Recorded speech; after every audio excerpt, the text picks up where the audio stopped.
Hey guys, Jengar here. Welcome to today's episode of Combat Report, in which we'll be taking a look at the footage of the I-225 review, and we're gonna see what we actually did on the day and how we got to the victories that we got. Now, right here we have climbed to altitude, which is an easy thing to do in the I-225, which has stellar climb rate, absolutely one of its main strengths, to be able to mainly always get to be the highest plane, except of course there is a few contenders that can actually outcompete you in this way, and that is the P-38K that is behind us there, and there is also things like the Hornet that can actually outclimb you with their air spawn and the climb rate that they have, which is quite similar. They can be above you, but there's precious little other planes that can actually outclimb the I-225, and so that is a main advantage of this plane. Now we didn't get the P-38, but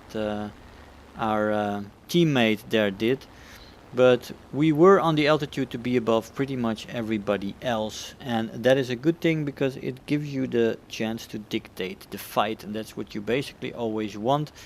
That's why altitude is so important, even if your plane is not maximized at that altitude, which you need to be the highest plane. I think the precision is always the most important thing. If you did not watch my tutorial about positioning yet, I would suggest you will go there and take a look at it after you watch this video. Situational awareness is another one. Well, I have multiple things on that, might be handy for you, but positioning is one of the most important things in this game. And from there you can excuse a lot from yourself, like making mistakes with aiming and stuff like this. But so we are slowly losing altitude to get into a firing position on these guys without losing too much energy here. I'm in a spiral climb here with this Spitfire, trying to outstall him and then coming down at the right moment where he cannot really shoot at me with a sense of hitting anymore. So if somebody climbed a lot after you take him up and you know that his energy was less than you, a Spitfire is quite a good energy fighter, of course, but you have to calculate this a little bit. There's always a little bit of risk involved when you make your hammerhead between hooks, because that was not quite the hammerhead in a traditional sense, but you know what I mean, getting over the top of your loop or rolling out of your spiral climb. The moment you choose is always quite vital, and there is always a little bit of risk involved. You will get better at that with experience. But even when you do this a long time, you can still make mistakes with it, where that person is just with the last bit of web that he had, capable of keeping his plane up just enough to get a few shots at you, which might kill you or critically hit you. But yeah. There's always risks involved with this vertical maneuver stuff, but that is the game that you play in the I-225, especially after boom and zooming is done a little bit and you come to the lower altitudes to mop up the enemy team. You will often take them back into the vertical, because a turn fight, sustained turn fight in the I-225 is definitely not one of its strengths. So you're gonna have to go into the energy fighting. And well, boom and zooming can be done, of course, at a lower altitude as well. There's no issue with that. Like this boom and zoom pass here, that, I mean, we're going back up now. But what I've noticed is that energy fighting is your main thing in this thing, in these kind of confrontations. And yeah, I do plan to make actually videos about the 3 different roles that I mainly talk about. They were in the planning a while back, a few years ago. Never got around to them, and I will add them. Boom and zooming, energy fighting, and turn fighting. The do's and don'ts, and stuff like that. You will get that from me. You can expect that in the coming months to be added to the usual content, the rank reviews and the plane reviews that you'll get anyway. Combat reports will be in the mix and stuff like that. Now here we go again for some energy fighting. We let this guy pass, slot in here on his tail, and try to pick up as much speed as we do the approach, because there is some dangerous guns on the top of that plane, and you definitely don't want to be in those guns too long. Now if a guy like that is low like this, you could approach it like this. It doesn't matter which side you come from, because Those guns can swivel 360 degrees, so there's no problem with that for him. Preferably would approach that plane A-26 from below. But yeah, that is not always possible. It's not always in the cards to do that easily. I could have done that there, but he might have dropped altitude as well and get me back into his gun range. So there's always a game to play, and for me here the choice was just to finish him off as quick as I could. Now this I-225 is actually quite the fast plane as well. We are after this P-47M here, who's trying to extend away from me, but he slowly realizes that he cannot outrun me. My energy is too high. The energy retention on the I-225 is too high, so we're gonna approach this guy and gonna try to see. He's also got bomb loads, by the way, so maybe not the best way to use a P-47. Going ass to the grass with bombs and stuff like that, you weigh yourself down, and although the P-47 is a quick plane in a straight line, could not outrun me. Now, I'm making a high yo-yo here, not to overshoot him. It's something I use a lot, just a high yo-yo, just getting a little bit of altitude and rolling over and then coming back down on a plane. It slows you down, but it doesn't lose you your energy. Very effective move. I prefer it a lot to do that than any other way you could potentially make your plane slow down, even in jets. Although using the air brake in jets is also a very viable option often, but high yo-yos, man, I love those things. Very effective. Now, we are again, we have climbed to the highest altitude and we are approaching the B-17 here that is coming. I did see the P-47 on the left, but I don't think with my energy state he's too much of a problem or danger to me energy wise. I know that I could just continue to fly straight if I would have had to, if that guy would have turned around and tried to engage me immediately from that position, that I would always have had an exit strategy there. The exit strategy is something that is overlooked by a great many people, but it's one of the most important things that you can do. Scanning, did you see me do here?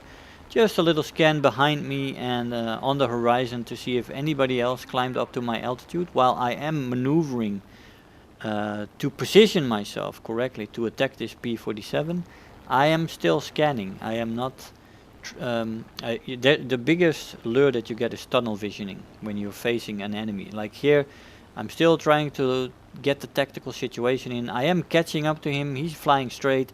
You have time to look around, and you should look around. If you don't look around in these kind of situations, you're probably a person that easily gets caught with the tunnel visioning, which happens sometimes. Here again, a little 360 scan while I pull up a little bit and turn around to go after the P-47 again.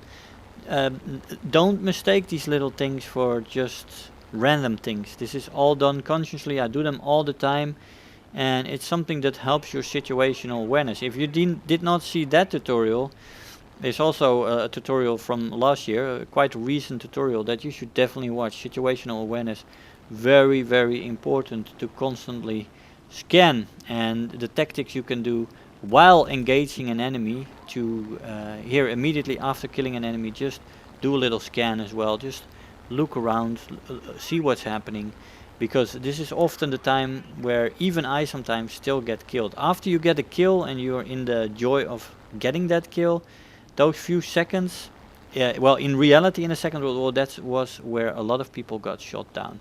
A lot of pilots got shot down in that victorious, euphorical moment where you think like, I killed some, I shot a plane, fantastic.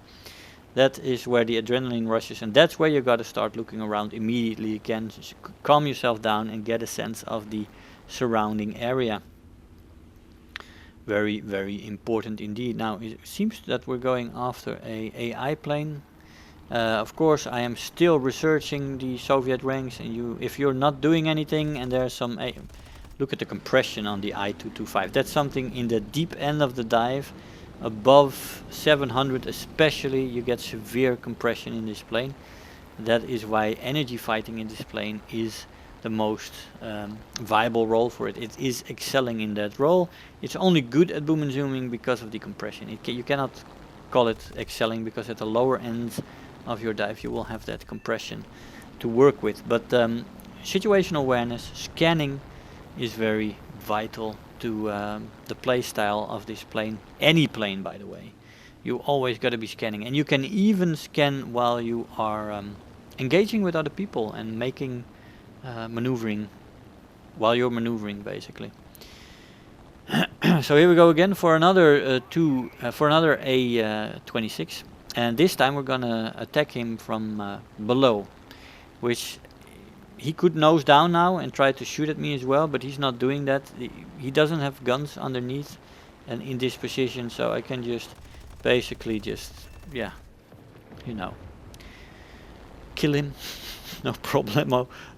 Maybe he was AFK, who knows, right? Again, we just killed him. We're scanning again, seeing what's going on. There's not a lot of enemies left in this game, by the way, so, but I still did my regular scan there just to make sure that nothing was behind me or making an approach. Now here I know he's trying to come up for me. If he's not, he's just going in a straight line, then I will just make this little move. This is one of the moves I always do. Go up a little bit, then roll over and slot into your attack run. He's coming up now, so he's making it really easy for me. But I decided to let myself down with the aim there. So I'm gonna have to go back up into the vertical here. Climbing spiral, one of my most used tactics as well when it comes to vertical maneuvering, vertical energy fighting. It is something that that is great to do. Spiral climb gives you a lot of options. It's better than a hammerhead for me in the vertical with stall fighting, because the spiral climb gives you more options. It gives you more options. When you go for a straight hammerhead, you stall out. You either get him or not, but you make yourself very vulnerable. The spiral climb gives you more leeway in what you do, and you keep your speed up for a much longer time, and gives you the opportunity to roll out in ways that pure hammerhead won't let you do. So yeah, that thing has my preference. But guys, I hope you enjoyed this little talk through. I hope you enjoyed the video. Want to thank you all for watching, and I'll see you guys next time. Bye bye. If you're new here, make sure to hit the subscribe button, become part of this community. If you are already a subscriber, don't forget to like the video, do leave me a comment, and if you really feel like helping out today, make sure to share the video with your friends and let them know about the channel.